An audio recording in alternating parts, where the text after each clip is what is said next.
지금까지 우리는 표준 비트리를 B 플러스 트리로 업그레이드 했습니다.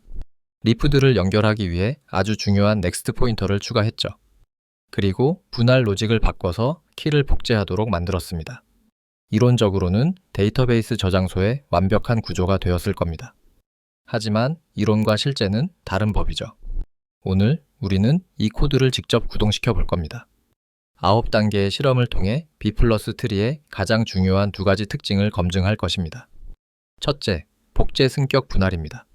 키들이 어떻게 중복된 이정표 역할을 하는지 직접 볼 겁니다.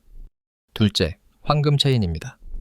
리프들이 실제로 연결 리스트를 형성해서 범위 검색을 빠르게 만드는지 확인할 겁니다. 자, 코드 편집기를 열고 시작해 봅시다. 먼저 시각화 도구부터 살펴봅시다. 계층 구조를 보여주는 프린트 트리는 원래 있었죠. 하지만 화면에 보이는 제가 새로 추가한 프린트 리프 체인 함수를 보시죠. 이것은 B 플러스 트리에만 있는 아주 특별한 기능입니다. 코드를 보면 루트에서 시작하지 않습니다. 가장 왼쪽 리프로 바로 내려간 다음 넥스트 포인터를 사용해 옆으로 이동하죠.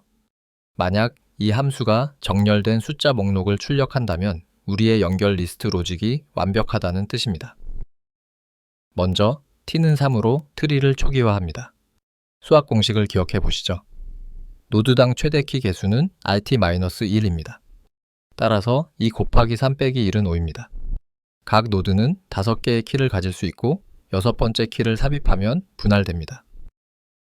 코드를 실행하면 화면처럼 초기화 메시지가 나타납니다. 최소 차수 t가 3으로 설정되었고 노드당 최대 키는 5개, 루트가 아닌 노드의 최소 키는 2개로 계산된 것을 볼 수 있습니다. 이제 루트 노드를 가득 채워봅시다. 10부터 50까지 삽입합니다. 정확히 5개의 키죠. 노드가 꽉 찼습니다.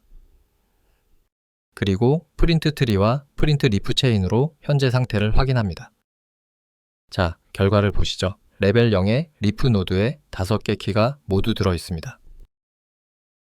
여기서 관찰할 점은 이 노드가 루트이면서 동시에 리프라는 사실입니다. 데이터를 직접 담고 있죠. 리프 체인을 보면 지금은 노드가 하나뿐입니다. 압력이 점점 쌓이고 있습니다. 키 하나만 더 들어오면 이 노드는 반드시 분할될 겁니다. 이제 B 플러스 트리 생애에서 가장 중요한 순간입니다. 60을 삽입합니다. 일반 비트리에서는 중간값이 위로 올라가면서 자식 노드를 떠나버립니다. 하지만 B 플러스 트리에서는 무슨 일이 일어나는지 잘 보시죠. 자, 결과를 자세히 보시죠. 키 40에 주목해 봅시다.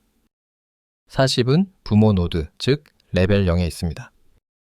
하지만 동시에 오른쪽 리프, 레벨 1에도 존재합니다.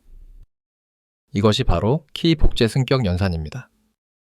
부모의 40은 단순한 교통 표지판입니다. 40 이상인 값은 오른쪽으로 가라고 알려줄 뿐이죠. 실제 40의 데이터 레코드가 사는 곳은 바로 리프 노드인 40, 50, 60입니다. B 플러스 트리에서는 모든 데이터가 리프에만 존재하기 때문에 40을 리프에 반드시 남겨둬야 합니다.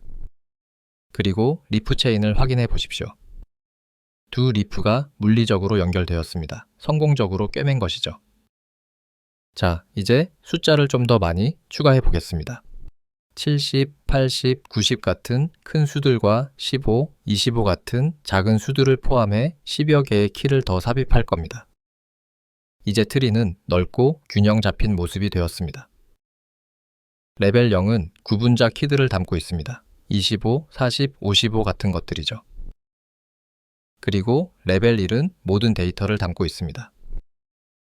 루트의 모든 구분자 키는 그 아래 리프 어딘가에 존재합니다. 25는 25, 30, 35에 40은 40, 45, 50에 살고 있죠. 이 중복성이 바로 속도를 위해 치르는 대가입니다. 검색 기능도 빠르게 검증해 봅시다. 25를 찾아보고 없는 값인 999도 한번 찾아보겠습니다. 25는 파운드, 999는 not 파운드가 나옵니다. 이것은 K는 구분자보다 크거나 같다와 같은 탐색 로직이 올바르게 작동한다는 것을 확인시켜 줍니다. 기본 검색은 깨지지 않았죠. 이제 결정적인 순간입니다. 왜 데이터베이스는 B 플러스 트리를 사용할까요? 20에서 60 사이의 모든 키를 찾고 싶습니다. 표준 비트리에서는 데이터가 모든 레벨에 흩어져 있을 수 있습니다. 그래서 범위 스캔을 할 때마다 다음 노드로 가기 위해 부모 노드로 다시 올라갔다 내려와야 합니다. 실제 디스크에서는 매번 디스크 I/O가 발생하는 셈이죠. 이제 우리 B 플러스 트리가 어떻게 작동하는지 봅시다. 결과를 보시죠. 완벽하게 작동합니다. 알고리즘은 첫 번째 리프에서 20을 찾았습니다. 그 다음에는 그냥 넥스트 포인터를 따라갔을 뿐입니다. 부모를 보지도 않았고 루트를 보지도 않았습니다. 그저 고속도로를 따라 직진한 거죠. 이것이 바로 범위 지리가 그토록 빠른 이유입니다. 마지막으로 이제 좀 부숴봅시다. 먼저 7단계로 맨 끝에 있는 95를 삭제합니다. 이것은 간단한 리프 삭제입니다. 이제 8단계 30을 삭제합니다. 30은 체인 중간에 있죠. 과연 체인이 끊어질까요? 95를 삭제한 결과 맨 끝 리프에서 95만 사라졌습니다. 단순하죠. 그리고 30을 삭제한 후의 결과입니다. 체인은 끊어지지 않았습니다. 원래 25, 30, 35였던 노드가 25, 35로 바뀌었습니다. 이웃 노드와 연결하는 포인터는 그대로 유효합니다. 우리의 삭제 로직이 연결 리스트의 무결성을 성공적으로 유지한 것이죠. 마지막으로 남은 모든 것을 삭제해서 끝내겠습니다. 남은 키들을 리스트로 만들어 반복문으로 모두 삭제합니다. 결과를 보면 트리가 텅 빈 루트로 다시 붕괴했습니다. 메모리 누수도 길 잃은 포인터도 없습니다. 우리는 해냈습니다. 작동하는 B 플러스 트리를 만들었습니다. 이 트리는 복제 승격 분할을 처리하고 리프들의 황금 체인을 유지합니다. 그리고 범위 검색을 O 로그 N 플러스 K 시간 복잡도로 실행합니다.